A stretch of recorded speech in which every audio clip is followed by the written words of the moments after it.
The government is set to move forward with major plans to purchase buildings across the country to turn them into large-scale, state-led childcare, under plans being brought to Cabinet in the new year. Children's Minister Norma Foley will bring forward the memo in January, which will detail the plans to provide state-led early learning facilities. With an emphasis on significantly boosting supply in the sector, the government will look to begin the process of acquiring buildings to turn into childcare facilities next year. The focus will be on establishing large-scale services that will provide an average of 100 places in each service.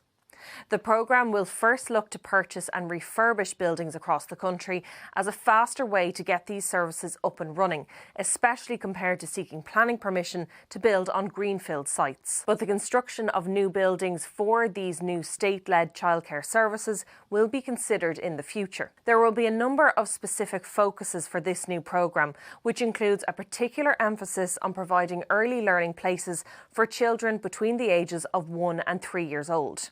The state-led childcare services will be in both rural and urban areas, particularly in areas that are not well served currently. Another priority for the major initiative will be to establish facilities in areas of disadvantage, as private providers have been less likely to set up in these areas due to the limited incomes of families.